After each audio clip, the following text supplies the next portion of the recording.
अपना आंसर अपने comment box में बताइएगा।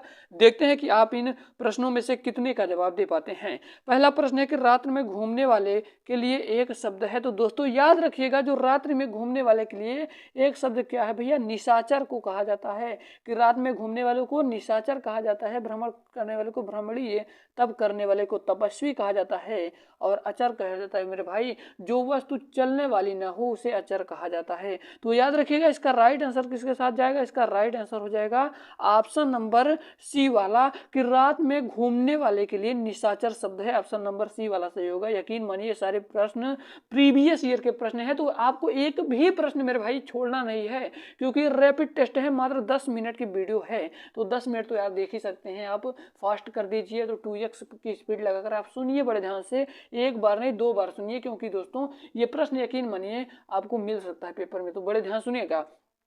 दूसरा प्रश्न है कि मुद्रा का अनेकार्थी शब्द है। जो मुद्रा का अनेकार्थी शब्द होता है मेरे भाई, याद रखना ये रूप होता है। मुद्रा का अनेकार्थी शब्द रूप होगा, इसका मतलब राइट आंसर किसके साथ जाएगा मेरे भाई, right answer option number A के साथ जाएगा, रूप होगा मुद्रा का अनेकार्थी शब्द। चलिए अब हम लोग चलते हैं अपने 3 नंबर के प्रश्न की और आपका तीसरा नंबर का प्रश्न आपकी स्क्रीन के सामने है। कह रहा है कि रोहन ने हॉकी खेली। क्या भैया, रोहन ने हॉकी खेली में कर्ता कारक का विभक्त चिन्ह है।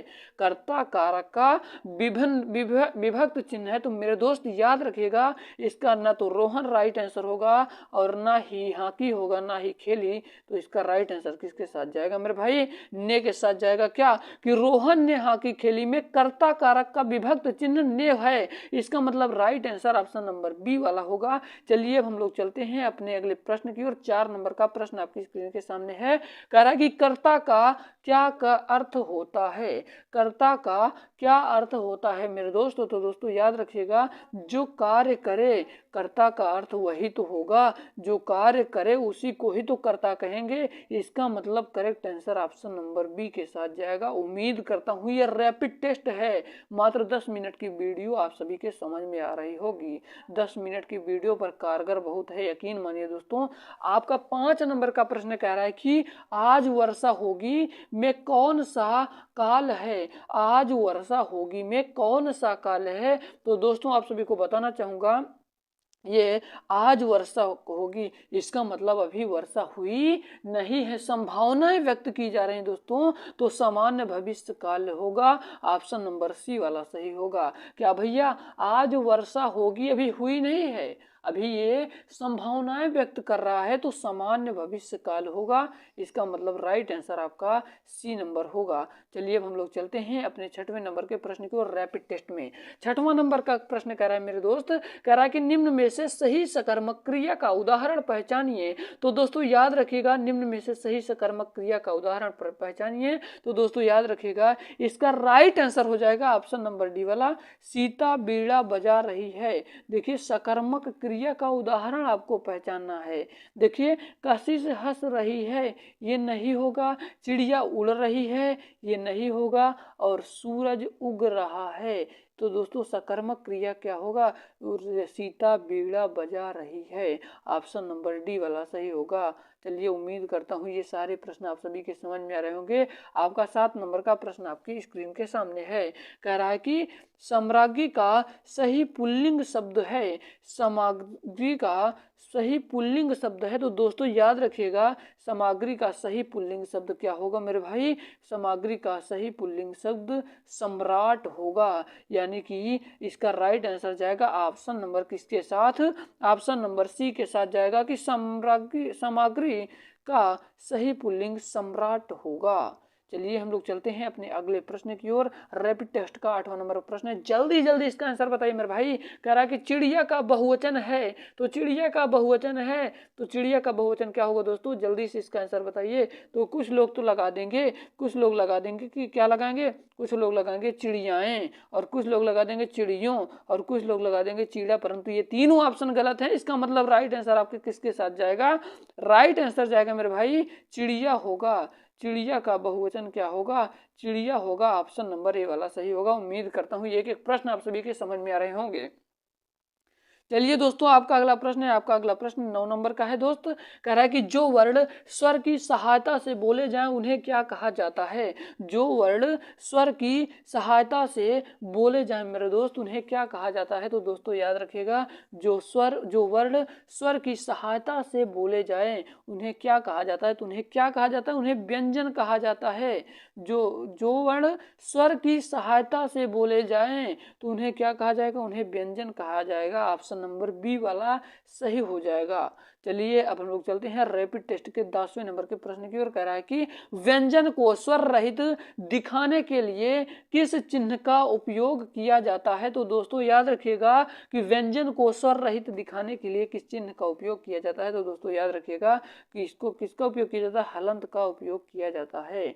हलंत का उपयोग किया जाता है किसको, व्यंजन को स्वर रहित दिखाने के लिए। ऑप्शन नंबर सी के साथ जाएगा राइट आंसर। आपका अगला प्रश्न आपकी स्क्रीन के सामने है, जल्दी जल्दी इसका आंसर बताएं। रैपिड टेस्ट का 11वां प्रश्न है, जो कि प्रीवियस ईयर में आए हुए प्रश्न है। यकीन मानिए, विश्वास रखिए दोस्तों, बचे दिनों में आप लोग पूरा प्रीवियस ईयर को सेट को हल करिए। यकीन मानिए आपकी कामयाबी आपके गले में लगेगी। अगला प्रश्न है कि कोई आपसे मिलने आया है, रेखांकित शब्द के आधार पर सर्वनाम का सही भेद पहचानिए। तो सही भेद पहचानना है, कोई आपसे मिलने आया है। क्या है भैया, कोई आपसे मिलने आया है, तो रेखांकित शब्द में आधार पर सर्वनाम का सही भेद पहचाने। दोस्तों इसका राइट आंसर हो जाएगा क्या, अनिश्चयवाचक सर्वनाम होगा।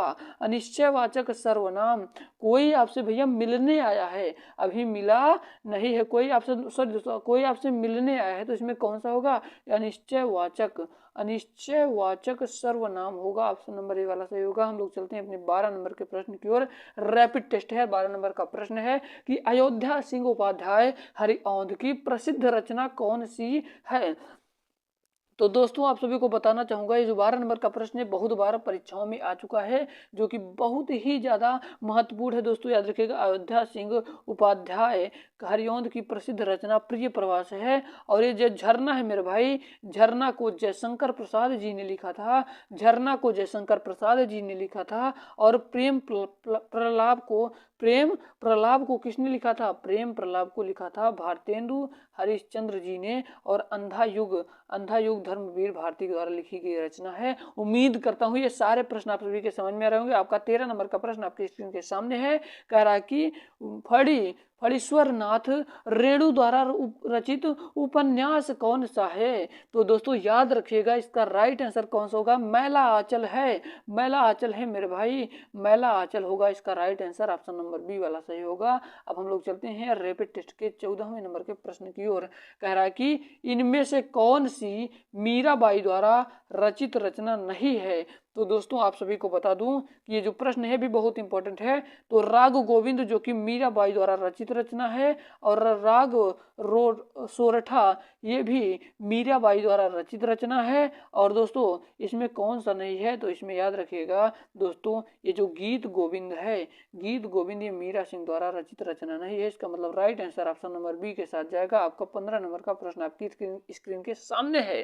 कह रहा है कि माखन लाल चतुर्वेदी को किस रचना के लिए साहित्य अकादमी पुरस्कार दिया गया था। तो दोस्तों याद रखिएगा, साहित्य अकादमी पुरस्कार कब दिया गया था दोस्तों। पहली बात तो माखन लाल चतुर्वेदी को कब दिया गया था, 1945 ईस्वी में दिया गया था। कब दिया गया था, 1945 ईस्वी में दिया गया था। हिम तरंगिनी के किस पर भैया, अकादमी पुरस्कार दिया गया था दोस्तों, किस पर, हीर तरंगिनी पर, ठीक है, साहित्य पर। उम्मीद करता हूं ये सारे प्रश्न आप सभी के प्रश्न समझ में आ रहे होंगे। आपका अगला प्रश्न है, कह रहा है कि सबने उसे बुरा कहा लेकिन वह अच्छा बना, रेखांकित शब्दों में सही अवयव का शब्द है। तो दोस्तों याद रखिएगा, इसका राइट आंसर हो जाएगा समुच्चय बोधक अवयव। ऑप्शन नंबर सी वाला सही होगा। अब हम लोग चलते हैं अपने 17 नंबर के प्रश्न की ओर। आपका 17 नंबर का प्रश्न आपकी स्क्रीन के सामने है, जल्दी से इसका आंसर बताइए। कह रहा है कि विद्यालय में बाएं बड़ा सा मैदान है, इस वाक्य का शुद्ध रूप है। तो दोस्तों याद रखिएगा, इसका शुद्ध रूप कौन सा है। इसका right answer option number B वाला हो जाएगा। विद्यालय की बाईं ओर बड़ा सा क्या है, मैदान है, बड़ा सा मैदान है। विद्यालय की बाईं ओर बड़ा सा मैदान है। ऑप्शन नंबर बी वाला इसका सही आंसर हो जाएगा। हमारा 18 नंबर का प्रश्न आपकी स्क्रीन के सामने है। 18 नंबर का प्रश्न है कि जहां छंद में सभी चरण समान होते हैं उसे क्या कहा जाता है मेरे दोस्त? तो उसे क्या कहा जाता है? तो दोस्तों याद रखिएगा, उसको कहा जाता है सममात्रिक छंद्र। जहां छंद्र में सभी चरण समान होते हैं उसे सममात्रिक छंद्र कहा जाता है। ऑप्शन नंबर सी वाला सही होगा। डेली शाम को आप लोग 7 बजे जुड़ जाइएगा, हम आप लोगों के लिए ऐसे ही प्रैक्टिस करवाएंगे, रैपिड टेस्ट मात्र 10 मिनट में, जिससे आपका समय भी बर्बाद नहीं होगा और आप आसानी से प्रैक्टिस भी कर जाएंगे। 19 नंबर का प्रश्न है कि घाट घाट का पानी पीना मुहावरे का अर्थ है। तो जो घाट घाट का पानी पीने का मुहावरे का अर्थ क्या होगा दोस्तों? याद रखिएगा, बहुत अनुभवी होना, यानी कि घाट घाट का पानी पीना बहुत अनुभवी होना, इसका मुहावरे का अर्थ होगा। आपका 20 नंबर का प्रश्न आपकी स्क्रीन के सामने कह रहा है कि जहां किसी हानि के कारण शोक भाव उपस्थित होता है वहां किस भाव की उपस्थिति रहती है? तो दोस्तों याद रखिएगा, इसका राइट आंसर हो जाएगा करुण। क्या भैया? करुण रस। जहां किसी हानि के कारण शोक भाव उपस्थित होता है वहां पर भैया करुण रस होता है। ऑप्शन नंबर डी वाला सही होगा। उम्मीद करता हूं एक एक पॉइंट आप सभी के समझ में आ रहे होंगे। 21 नंबर का प्रश्न कह रहा है कि निम्न में से वाक्य परिवर्तन वाला सही विकल्प है। राधा स्कूटी चला रही है, भाववाच्य। तो दोस्तों याद रखिएगा, राधा स्कूटी चला रही, तो इसका क्या राइट आंसर हो जाएगा? भाववाच्य। ऑप्शन नंबर ए वाला, राधा से स्कूटी चलाई जाती है। ऑप्शन नंबर ए वाला सही होगा। आपका 22 नंबर का प्रश्न है कि शरीर का समानार्थी शब्द है। शरीर का समानार्थी शब्द है, तो दोस्तों याद रखिएगा, जो शरीर का समानार्थी शब्द है क्या है? एक कलेवर है दोस्त, कलेवर है। ऑप्शन नंबर ए वाला सही होगा। आपका 23 नंबर का प्रश्न है। 23 नंबर का प्रश्न कह रहा है कि उस विकल्प का चयन करें जो प्रत्यय से नहीं बना है। तो दोस्तों याद रखिएगा, इसका राइट आंसर हो जाएगा ऑप्शन नंबर डी वाला, परिचय नहीं बना है। बाकी शिक्षा, शेरनी और दयामय ये सभी बना है। आपका 24 नंबर का प्रश्न कह रहा है कि मच्छिका का तद्भव रूप है। मच्छिका का तद्भव रूप है क्या है भैया? मक्खी है मच्छिका का तद्भव रूप। ऑप्शन नंबर डी वाला सही हो जाएगा। तो आपका 25 नंबर का प्रश्न है दोस्तों, कह रहा है कि सन्यासी का विपरीत अर्थ वाला शब्द है। तो सन्यासी का विपरीत अर्थ वाला शब्द क्या है दोस्तों? तो गृहस्थ है। ऑप्शन नंबर ए वाला राइट होगा। आपका अगला प्रश्न आपकी स्क्रीन के सामने है, कह रहा है कि नारीच्छा का सही संधि विच्छेद वाला विकल्प है। तो दोस्तों याद रखिएगा, नारी प्लस इच्छा हो जाएगा इसका राइट आंसर। रानी प्लस इच्छा, इसका मतलब right answer option number A वाला हो जाएगा। आपका 27 नंबर का प्रश्न कह रहा है कि नियत शब्द का सम्यक विकल्प है। नियत शब्द का सम्यक विकल्प है दोस्तों, तो याद रखिएगा, इसका राइट आंसर हो जाएगा निश्चय है। आपका 28 नंबर का प्रश्न आपकी स्क्रीन के सामने है कि भिखारिन को देखकर पट देत बार बार में कौन सा अलंकार है? तो दोस्तों याद रखिएगा, इसमें कौन सा श्लेष अलंकार है।